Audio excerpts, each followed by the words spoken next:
Very happy morning to all students. So today we are going to see the chapter 12 functions of commercial banks. So unit 3 service business 1, the functions of commercial banks we are going to see today. The first one is functions of commercial banks. வணிக வங்கிகளினுடைய பணிகள். They render many valuable services. The important functions of the commercial bank can be explained with the help of the following chart. வணிக வங்கிகள் பல மதிப்புள்ள valuable services, பல மதிப்புள்ள சேவைகளை வழங்கி வருகின்றது.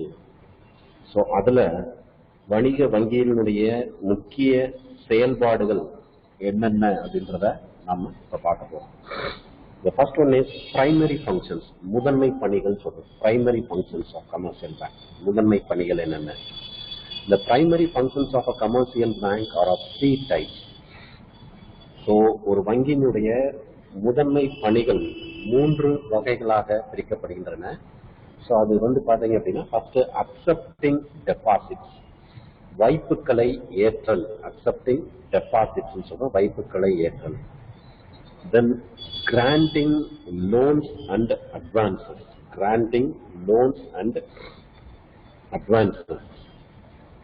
So கடன் வழங்குதல், கடன் வழங்குதல். Granting loans and advances. கடன் மற்றும் முன்பணம் வழங்குதல்.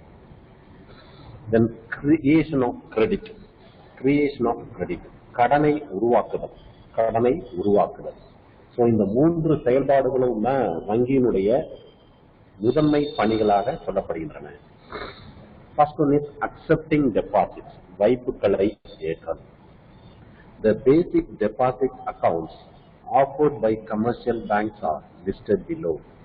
In these days, banks compete with each other to attract customers by adding facilities to these deposit accounts. So ஒவ்வொரு வணிக வங்கிகளும் பார்த்தீங்க அப்படின்னா அடிப்படை வைப்பு கணக்கின் கீழே பட்டியலிடப்படுகின்றன. இன்றைய தினத்துல வங்கிகள் பாத்தீங்க அப்படின்னா ஒவ்வொரு வங்கிகளுக்கு இடையே போட்டி போட்டுக்கொண்டு வாடிக்கையாளர்களை கவர்ந்து ஈர்ப்பதில் கூடுதல் வசதிகள் வைப்புகளை கணக்குகளுக்கு வழங்குகின்றன. ஸோ காம்படிஷன் ஒவ்வொரு பேங்குக்கு, பிரைவேட் பேங்க், நேஷனலைஸ் பேங்க் ஜாஸ்தி ஆயிடுச்சு. Broadly, deposit account can be classified into demand deposit and time deposit. So பெரிய அளவிலான வைப்புகளை என்ன பண்றாங்க அப்படின்னா 2 பிரிவுகளாக பிரிக்கப்படுகின்றன. ஸோ அது demand deposit. So demand deposit அப்படின்னா கேட்பு வைப்புகள் சொல்றோம், கேட்பு வைப்புகள். And time deposit. Time deposit அப்படின்னா கால வைப்புகள். ஸோ 2 பிரிவுகளாக பிரிக்கப்படுகின்றன. First one is demand deposit. கேட்பு வைப்புகள் என்ன அப்படின்றத பார்க்கலாம். So these deposits are repayable on demand on any date. So இந்த வைப்புகள்ல எந்த நாளில் அந்த பணமானது கேட்கப்படுகின்ற பொழுதோ அந்த பணத்தை நாம் என்ன செய்யணும் அப்படின்னா திருப்பி அளிக்கப்பட வேண்டும். ஸோ அவர்கள் கேட்கின்ற பொழுது அந்த பணத்தை நாம திருப்பி கொடுக்கணும். அந்த மாதிரி இருக்கிறதால நம்ம என்ன சொல்றோம் அப்படின்னா கேட்பு வைப்புகள் சொல்றோம். This consists of saving deposit and current deposit.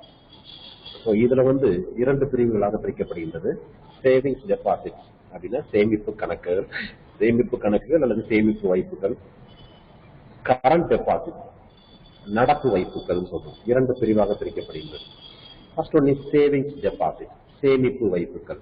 So இது உனக்கு எல்லாத்துக்குமே தெரியும்.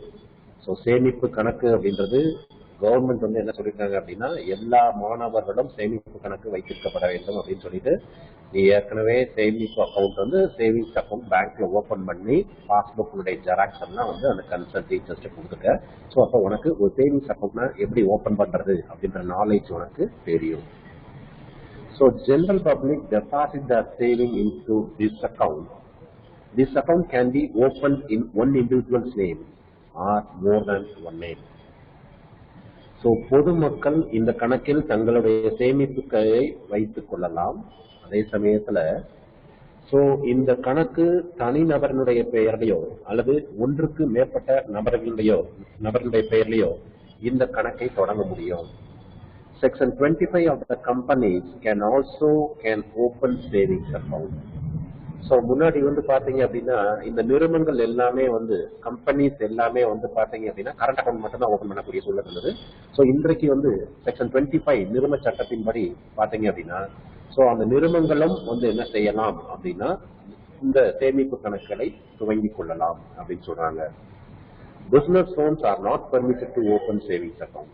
சோ அப்ப எந்த ஒரு வியாபார நிறுவனமும் என்ன செய்ய முடியாது அப்படின்னா இந்த சேமிப்பு கணக்கை துவங்க முடியாது. நல்லா புரிஞ்சுக்கோங்க. அப்ப அந்த வியாபார நிறுவனங்கள் எல்லாம் துவங்கக்கூடிய கணக்கு எது அப்படின்னா அது கரண்ட் டெபாசிட், நடப்பு கணக்குன்னு சொல்றது, நடப்பு வைப்பு அல்லது நடப்பு கணக்கு. சோ நாம எல்லாம் ஓபன் பண்ணக்கூடிய அக்கௌண்ட்டுக்கு சேமிப்பு வைப்பு. அப்ப எந்த ஒரு வியாபார நிறுவனமும் என்ன செய்ய முடியாது அப்படின்னா அந்த சேமிப்பு கணக்கை துவங்க முடியாது. The rate of interest allowed on this deposit is lower than fixed deposit. So fixed deposit na நிலை வைப்புன்னு சொல்றது. சோ ஒரு குறிப்பிட்ட தொகையை ஒரு குறிப்பிட்ட காலத்திற்கு வங்கியில் இட்டு வைப்பதுதான் நிலை வைப்புன்னு சொல்றது. சோ என் கையில ஒரு 50,000 ரூபாய் இருக்கு, நான் சேவிங்ஸ் அக்கௌண்ட்லயே போட்டு வைத்திருந்தேன் அப்படின்னா எனக்கு கிடைக்கக்கூடிய வட்டியானது குறைவாக இருக்கும். அப்ப இந்த நிலை வைப்பு பிக்சட் டெபாசிட்ல வட்டி விகிதம் அதிகமாக இருக்கின்ற காரணத்தினால நான் அதை என்ன பண்ணலாம் அப்படின்னா 1 வருஷத்துக்கு இல்ல 2 வருஷத்துக்கு என்ன பண்ணலாம் அப்படின்னா அந்த தொகையை நாம போட்டு வச்சிருந்தோம் அப்படின்னா அந்த வட்டி விகிதம் அதிகமாக வருவதற்கு வாய்ப்பு இருக்கு. அது நிலை வைப்பு. சோ அப்ப the rate of interest allowed on this deposit is lower. சேமிப்பு கணக்கில் கிடைக்கக்கூடிய வட்டி குறைவாகவும் நிலை வைப்பில் கிடைக்கக்கூடிய வட்டி அதிகமாகவும் இருப்பதற்கு வாய்ப்பு இருக்கு. So interest is paid on the basis of the amount and the number of days the amount remains credit in the account. So இதற்கு வட்டி எப்படி கால்குலேட் பண்றாங்க, வட்டி விகிதம் எப்படி பண்றாங்க அப்படின்னா சோ வங்கியில இருக்கக்கூடிய தொகையை வங்கி கணக்கில் வர வைக்கப்பட்ட நாட்களிலிருந்து எண்ணிக்கையின் கணக்கிட்டு அதன் அடிப்படையில வட்டி வழங்கப்படுகிறது. சோ ஆவரேஜ் பீரியட்னு சொல்லுவாங்க. So the interest is paid on the base of the amount and the number of days the amount remains credited in the account. The bank provide facilities like checkbook. So அப்ப வங்கிகள் என்ன செய்யறாங்க அப்படின்னா காசோலை புத்தகம் கொடுக்குறாங்க, check book. Check spelling பார்த்துக்கோ, CHECK போட்டக்கூடாது, CHEQUE, check, காசோலை அப்படின்னு சொல்றது. ATM, ஆட்டோமேட்டட் டெல்லர் மெஷின், அது கார்டு கொடுத்துருவாங்க. So there is a limit on number of ATM card withdrawals from other bank ATMs only. So இப்போ எல்லாமே ரெஸ்ட்ரிக்ட் பண்ணிட்டாங்க. என்ன பண்ணிட்டாங்க? சோ ஒரு மாசத்துக்கு 3 தடவைக்கு மேல அதர் பேங்க் ஏடிஎம்ல நாம அமௌண்ட் வித்ட்ரா பண்ணக்கூடாது. உதாரணத்துக்கு நான் ஸ்டேட் பேங்க் கார்டு வச்சிருக்கேன், ஏடிஎம் கார்டு வச்சிருக்கேன் அப்படின்னா சோ அந்த ஸ்டேட் பேங்க் ஏடிஎம் கார்டை ஒரு கனரா பேங்க்லயோ இந்தியன் ஓவர்சீஸ் பேங்க்லயோ அல்லது எனி பிரைவேட் பேங்க்லயோ என்ன செய்யக்கூடாது அப்படின்னா மாதத்தில் 3 முறைக்கு மேல நாம அந்த ஏடிஎம் கார்டை யூஸ் பண்ணக்கூடாது. அப்படி யூஸ் பண்ணோம் அப்படின்னா பண்ணோம் அப்படின்னா என்ன பண்ணிடுவோம்னா சர்வீஸ் சார்ஜஸ் போட ஆரம்பிச்சிடும். ஒவ்வொரு டிரான்சாக்ஷனுக்கும் 25 rupees சர்வீஸ் சார்ஜ் போட ஆரம்பிச்சிருவாங்க. சோ இப்ப அதே இது நம்மளுடைய பேங்க்லயுமே என்ன பண்ண ஆரம்பிச்சிட்டாங்க அப்படின்னா ரெஸ்ட்ரிக்ஷன் பண்ண ஆரம்பிச்சிட்டாங்க. இப்போ ஸ்டேட் பேங்க் கார்டு அப்படின்னா ஸ்டேட் பேங்க்ல என்ன பண்ணலாம் அப்படின்னா 5 times மேல நாம வித்ட்ராயல் பண்ணக்கூடாது. சோ அது வித்ட்ராயல் லிமிட் வேற என்ன பண்ணி வச்சிருக்காங்கன்னா பிக்ஸ் பண்ணி வச்சிருக்காங்க. முன்னாடி 20,000 மேல இருந்த மாதிரிலாம் இருந்துச்சு. சோ இப்போ என்ன பண்ண ஆரம்பிச்சாங்க, சிங்கிள் டைம்ல நாம 10,000க்கு மேல அமௌண்ட் வித்ட்ரா பண்ணோம் அப்படின்னா ஒரு ஓடிபி நம்பர் கேட்கும். அது பண்ணதுக்கு அப்புறம் தான் நம்ம அமௌண்ட்டே எடுக்க முடியும். சோ இது மாதிரி சில ரெஸ்ட்ரிக்ஷன்ஸ் எல்லாமே கொண்டு வர ஆரம்பிச்சிட்டாங்க. A minimum balance should be maintained in this deposit account. So இந்த பேலன்ஸ்ல நம்ம என்ன பண்ணணும் அப்படின்னா குறைந்தபட்ச மினிமம் பேலன்ஸ் நாம மெயின்டைன் பண்ணணும், நம்முடைய கணக்குல வைத்திருக்க வேண்டும். Otherwise penal interest discharge. அப்படி இல்லை அப்படின்னா நம்ம என்ன செய்யணும் அப்படின்னா எவ்வளவு காலத்துக்கு அந்த மினிமம் பேலன்ஸ் இல்லையோ உங்களுடைய அக்கௌண்ட்ல இருந்து அந்த அமௌண்ட் ஆட்டோமேட்டிக்கா டெபிட் ஆகிக்கிட்டே இருக்கும், குறைச்சிட்டே வந்துருவாங்க. So beyond a number 20 or 60 leaves, checkbook is available for a fee. So 20 அல்லது 20க்கு மேற்பட்ட லீவ்ஸ் நம்ம செக் லீவ்ஸ் நிறைய வேணும் அப்படின்னா அதுக்கு என்ன பண்ணிடுவாங்க அப்படின்னா ஃபீ சார்ஜஸ் செக் புக்கு ப்ரொவைட் பண்ணிடுவாங்க. The nomination can be registered. Nomination அப்படின்னா என்ன அப்படின்னா நாமினேஷன். ஸோ நம்மளுடைய இறப்பிற்கு பிறகு, நம்மளுடைய காலத்திற்கு பிறகு அந்த வங்கி கணக்கினுடைய இருக்கக்கூடிய பணத்தை யாரிடம் செலுத்துவது?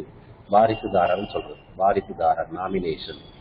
ஸோ நம்மளுடைய காலத்திற்கு பிறகு நம்மளிடம் இருக்கக்கூடிய வங்கியில் இருக்கக்கூடிய பணத்தை யாருக்கு கொடுப்பது அப்படின்றதையும் நாம என்ன பண்ணிக்கணும் அப்படின்னா, அதுல அக்கௌண்ட் ஓபன் பண்றப்ப நாமினேஷன் கேட்டிருப்பாங்க, அதை நாம ரெஜிஸ்டர் பண்ணணும்.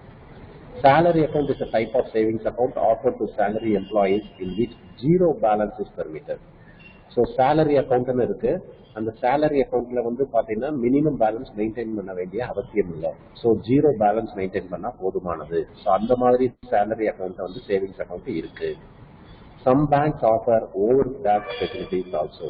ஸோ சில வங்கிகள் வந்து என்ன பண்றாங்க அப்படின்னா, நம்மகிட்ட இருக்கக்கூடிய பணத்தை காட்டிலும் அதிகமாக எடுப்பதற்கான வாய்ப்பை ஏற்படுத்தி கொடுக்குறாங்க. Over draft facilities. Over draft பத்தி நம்ம ஏற்கனவே அக்கௌண்ட்ஸ்ல பார்த்துருக்கோம். An account inactive for a long period will become dormant account.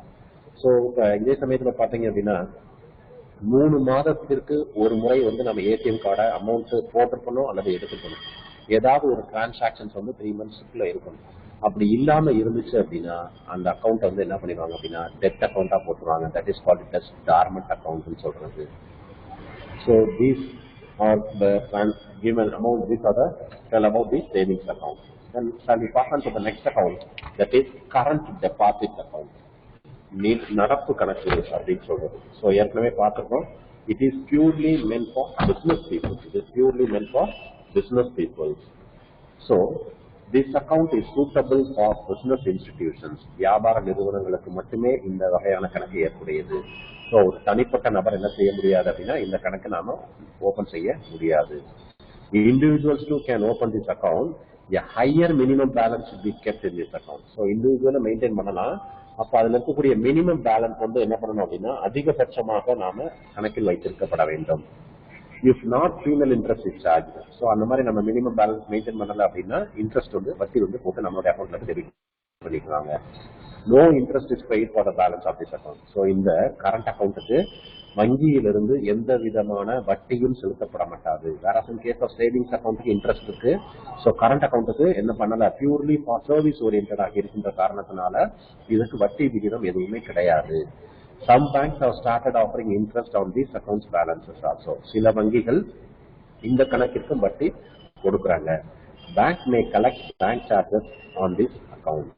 So சில சேவைகளை செய்வதற்காக அவங்க என்ன பண்ணிக்குவாங்க அப்படின்னா சேவை கட்டணமாக வங்கிகள் எடுத்துக் கொள்ளப்படும்.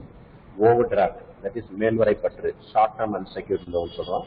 Facilities available to current account customers. அப்போ ஓவர் டிராஃப்ட் ஃபெசிலிட்டிஸ் யாருக்கு பண்ணுவாங்க அப்படின்னா கரண்ட் அக்கௌண்ட் ஹோல்டர்ஸ் மட்டும்தான்.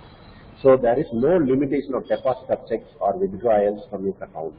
ஸோ இதுல எந்த விதமான கட்டுப்பாடும் இல்லை. நம்ம பணத்தை போடுவதற்கும் பணத்தை எடுத்துக்கொள்வதற்கும் எந்த விதமான கட்டுப்பாடும் இல்லை.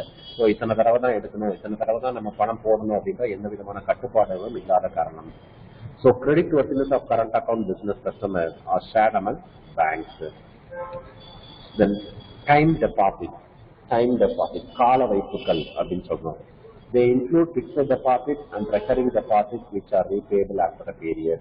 ஸோ இந்த கால வைப்புக்குள்ள ஸோ நிலையான வைப்புகள் சொல்றோம், நிலை வைப்புகள் சொல்றோம், தொடர் வைப்புகள் அப்படின்னு சொல்றோம். நம்ம கொஞ்ச நேரத்துக்கு முன்னாடி பார்த்தோம் பிக்சட் டெபாசிட், நிலை வைப்புகள்.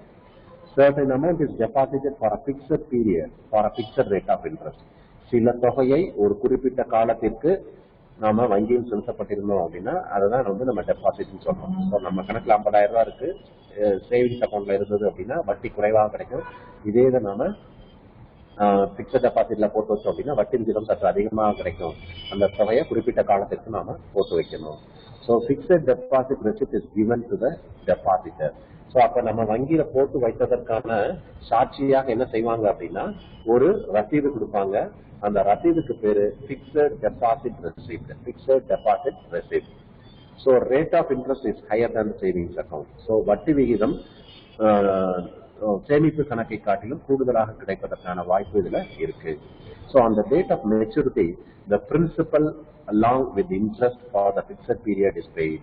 ஸோ எந்த காலத்தில் முதிர்வானது ஆகின்றதோ, ஒரு ஆண்டு போட்டிருக்கோம் அப்படின்னா ஸோ அதுல எந்த டேட்டுக்கு அது மெச்சூரிட்டினா முதிர்வு காலம் ஆகின்றதோ அதுல பிரின்சிபல் சொல்றாங்க. பிரின்சிபல் அமௌண்ட் அப்படின்னா நான் 50,000 ரூபாய் போடுறேன் அப்படின்னா this is called as principal amount. So அதற்குரிய வட்டியும் சேர்த்து அந்த நம்ம குறிப்பிட்ட கால முதிர்வு அடைகின்ற பொழுது நம்மளுக்கு கிடைப்பதற்கு வாய்ப்பு இருக்கின்றது. A customer can obtain loan by depositing fixed deposit receipt. So நான் ஓராண்டுக்கு நான் என்ன பண்ணிட்டு இருக்கேன் அப்படின்னா பிக்சட் டெபாசிட் போட்டு வச்சிருக்கேன். ஸோ அந்த ஓராண்டுக்கு முன்னதாகவே எனக்கு பணம் தேவைப்படுகின்ற பட்சத்துல நம்ம என்ன பண்ணிக்கலாம் அப்படின்னா அந்த பிக்சட் டெபாசிட் ரெசிப்டை லோனு போட்டு நம்ம எடுத்துக்கலாம். நம்மகிட்ட இருக்கக்கூடிய பணத்தை நாம எடுத்துக்க முடியும். முழுவதும் தரமாட்டாங்க. ஒரு 80% அல்லது 70% வந்து அந்த வங்கியிலிருந்து கடனை பெற்றுக் கொள்வதற்கான வாய்ப்பு இருக்கு. எதை வைத்து அப்படின்னா இந்த பிக்சட் டெபாசிட் ரெசிப்டை வச்சு. So premature withdrawal of cash is also allowed for payment of penal charges. Premature. So ஓராண்டு போடுறோம். இப்ப இன்னைக்கு தேதி வந்து 24/12. ஸோ அடுத்த 23/12 வரைக்கும் ஓராண்டு. ஸோ அப்ப அதுக்கு முன்னாடி நம்மளுக்கு பணம் தேவைப்படுது அப்படின்னா நம்ம என்ன பண்ணிக்கலாம் அப்படின்னா தேவைன்னா லோன் போட்டு எடுத்துக்கலாம். இல்ல அப்படின்னா அந்த அக்கௌண்ட்டை நம்ம க்ளோஸ் பண்ணிட்டு ப்ரீ மெச்சூர்னு சொல்றது அந்த குறிப்பிட்ட மெச்சூரிட்டி ஆகிறதுக்கு முன்னாடி கால முடியறதுக்கு முன்னாடி நம்ம எடுத்துக்கிட்டோம் அப்படின்னா அதுக்கு பேரு ப்ரீ மெச்சூர். அப்பயும் நம்ம பணம் எடுத்துக்க முடியும். அவங்க என்ன பண்ணிக்குவாங்க அப்படின்னா ஒரு சர்வீஸ் சார்ஜஸ் எடுத்துக்குவாங்க. அது வந்து பாத்தீங்க அப்படின்னா ரேட் ஆஃப் இன்ட்ரெஸ்ட் வந்து இப்ப 6.5% அப்படின்னா அதுல இருந்து 1% கழிச்சுட்டு 5.5% ரேட் ஆஃப் இன்ட்ரெஸ்ட் போட்டு நம்மகிட்ட கொடுத்துட்டு ஸோ அந்த 1% வந்து அவங்க சர்வீஸ் சார்ஜஸா எடுத்துக்குவாங்க. ஸோ அதான் இங்க பீனல் சார்ஜஸ் சொல்லிருக்காங்க. தென் பார்சியல் வித்ட்ராயல் ஆல்சோ அலவுட். அதே சமயத்துல 50,000 எனக்கு வேண்டியதுல 25,000 மட்டும் போதும் அப்படின்னாலும் நம்மளால எடுத்துக்க முடியும். So fixed deposit period can be 1 month to 10 years. 1 மாதத்திலிருந்து 10 ஆண்டுகள் வர இந்த நிலை வைப்புகள்ல நாம பணம் போட்டு வைத்துக் கொள்ள முடியும். So fixed deposit is also called term deposit. So இந்த நிலை வைப்புகளை என்னன்னு சொல்லலாம் அப்படின்னா கால வைப்பு அப்படின்னு கூட நாம சொல்ல முடியும். Then recurring deposit. So தொடர் வைப்புன்னு சொல்றோம். Certain sum is deposited into account every month for 1 year or 5 years. So இது என்ன பண்றது அப்படின்னா சிறுக சிறுக சேமிப்பது. ஸோ முதலையே வந்து நம்ம என்ன செய்யணும் அப்படின்னா தொகையை நிர்ணயம் செஞ்சிடும். நான் மாசம் 1000 ரூபாய் கட்ட போறேன், இல்ல மாசம் 100 ரூபாய் கட்ட போறேன் அப்படின்னு சொல்லிட்டு அதோடு மட்டுமல்லாமல் ஆண்டுகளையும் நாம் நிர்ணயம் செய்து விட வேண்டும். அந்த ஆண்டுகளானது ஓராண்டிலிருந்து 5 ஆண்டுகள் வரை நாம் நிர்ணயம் செய்து கொள்ளலாம். நான் 1 வருஷத்துக்கு கட்டுறேன் 1000 ரூபாய் மாசம் கட்ட போறேன் அப்படின்னா 12,000 ரூபாய். ஸோ அப்ப இதுல சேவிங்ஸ் அக்கௌண்டை காட்டிலும் இதுலையும் வட்டிகள் கூடுதலாக கிடைப்பதற்கான வாய்ப்பு இருக்கு. அதே சமயத்துல சேமிக்கக்கூடிய தன்மையை அதிகரிப்பதற்கும் இது வாய்ப்பு இருக்கு. அதான் சொல்றாங்க certain sum is deposited into account every month for 1 year or 5 years on the agreed period. Interest rate is more than the savings account and almost equal to the fixed deposit. So பெரும்பாலும் இதுல கிடைக்கக்கூடிய வட்டி அந்த சேமிப்பு கணக்கை காட்டிலும் கூடுதலாக கிடைப்பதற்கு வாய்ப்பு இருக்கு. அதே சமயத்துல நிலை வைப்புக்கு ஈக்குவலா வட்டி விகிதம் கிடைப்பதற்கு வாய்ப்பு இருக்கு.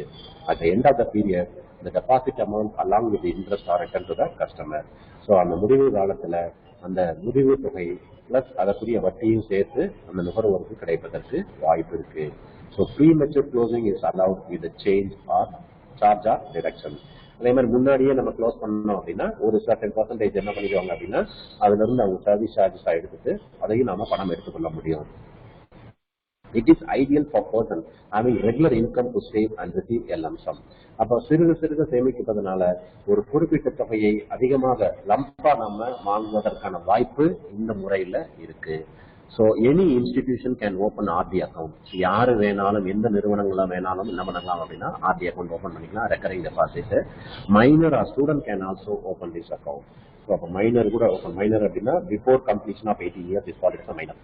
18 வயது பூர்த்தி அடையாத இருக்கக்கூடிய நபர்களை தான் நம்ம என்ன சொல்லுவோம் அப்படின்னா மைனர்னு சொல்லுவோம். அந்த நபர்கள் கூட வந்து என்ன செஞ்சுக்கலாம் அப்படின்னா இந்த கணக்கில் நாம கணக்கு வைத்துக் கொள்ள முடியும்.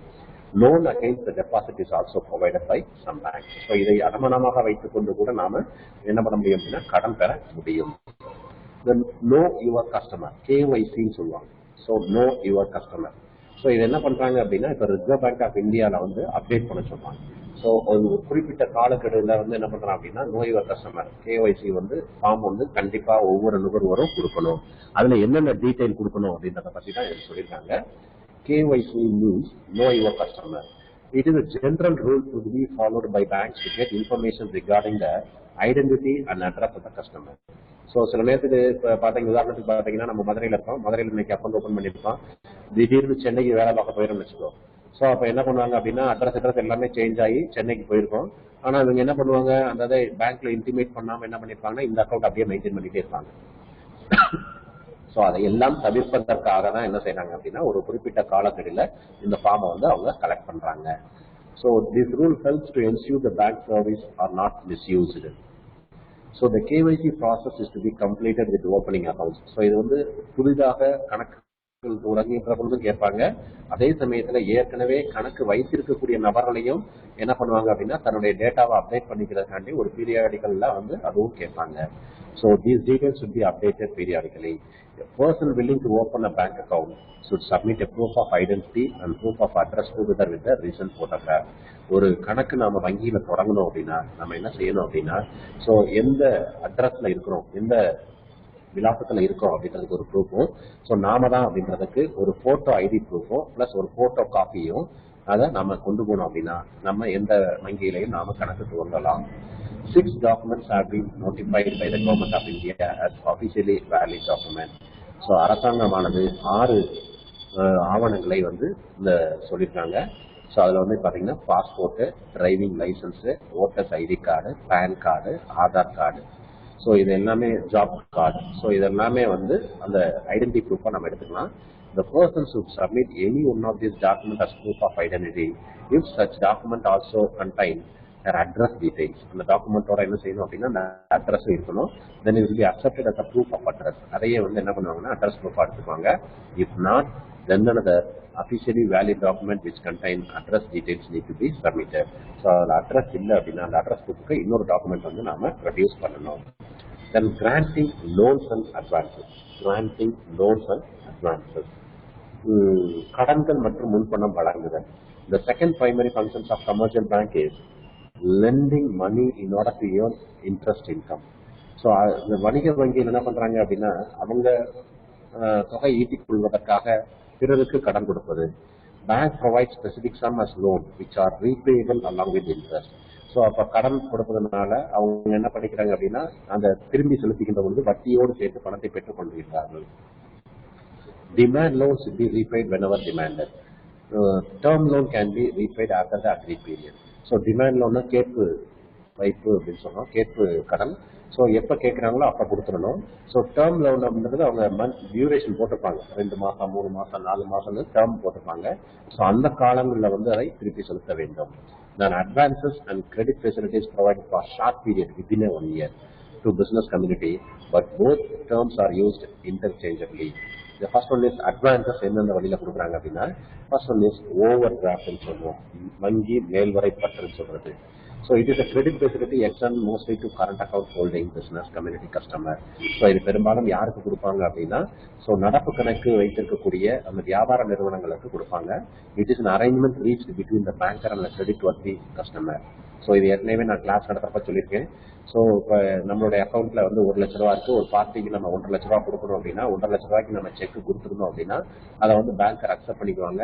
ஸோ எப்படி அக்செப்ட் பண்ணுவாங்க அப்படின்னா பார்ட் டிரான்சாக்ஷன் ரெக்கார்ட்ஸை பேஸ் பண்ணி அதை அக்செப்ட் பண்ணிக்குவாங்க. அக்செப்ட் பண்ணிட்டு நம்மகிட்ட ஒரு தகவல் சொல்லிடுவாங்க, உங்களுடைய கணக்குல 1 லட்ச ரூபா தான் இருந்தது, நீங்க 1,50,000 ரூபாய்க்கு காசு வழி கொடுத்துருக்கீங்க. ஸோ அதை இன்ஃபர்மேஷன் கொடுத்துருவாங்க. அவங்க சொன்ன உடனே நம்ம எவ்வளவுக்கு குயிக்கா அந்த அமௌண்ட்டை நம்ம பேங்க்ல செலுத்த முடியுமோ அதை செலுத்திடணும். இல்லை அப்படின்னா அவங்க என்ன பண்ண ஆரம்பிச்சிட்டாங்கன்னா வட்டி போட ஆரம்பிச்சிருவாங்க. ஸோ இதெல்லாம் ஓவர் டிராஃப்ட்னு சொல்றது. So such customers R allowed to over drone up to a certain amount, usually for 3 months period duration, 3 months plus.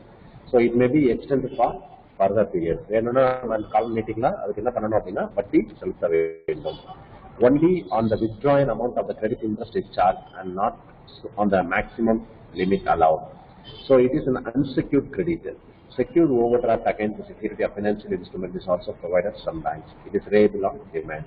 The next one is cash credit in சொல்றாங்க, ரொக்க கடன். It is secure credit facility given mostly to business institutions. So இது வியாபார நிறுவனத்துக்கு தான் கொடுக்குறாங்க. Stock in hand, raw materials and other tangible assets etc. are provided as collateral. Collateral அப்படின்னா அடமானமாக அல்லது பிணையமாக வைத்துக்கொண்டு ரொக்க கடன் வழங்குவது. ஸோ இதெல்லாம் ஸ்டாக் இன் ஹேண்ட், கையிருப்பு சரக்கு, ரா மெட்டீரியல்ஸ், தாது பொருட்கள், ஸோ டான்ஜிபிள் அசெட்ஸ், நிலைப்பு சொத்துக்கள், இது எல்லாத்தையும் அடமானமாக பிணையமாக வைத்துக்கொண்டு வழங்குதல். Your certain sum is allowed as credit for a short period Interest is payable on the actual amount withdrawn and not on the entire credit facility. It is repayable on demand. So அப்போ என்ன பண்ணுவாங்க அப்படின்னா அவங்க வைத்திருக்கக்கூடிய அமௌண்ட்டுக்கு எவ்வளோ வாங்கியிருக்காங்களோ அதுக்கு வட்டியோட சேர்த்து பணத்தை கலெக்ட் பண்ணிக்கிறாங்க. ஸோ எப்போ கேட்கப்படுகிறதோ அந்த பணமானது அப்போ நாம செலுத்தப்பட வேண்டும். Then discounting of bills. So மாற்றுச்சீட்டுன்னு சொல்றது, இந்த மாற்றுச்சீட்டினை தள்ளுபடி செய்தல், டிஸ்கவுண்டிங் ஆஃப் பில்ஸ்.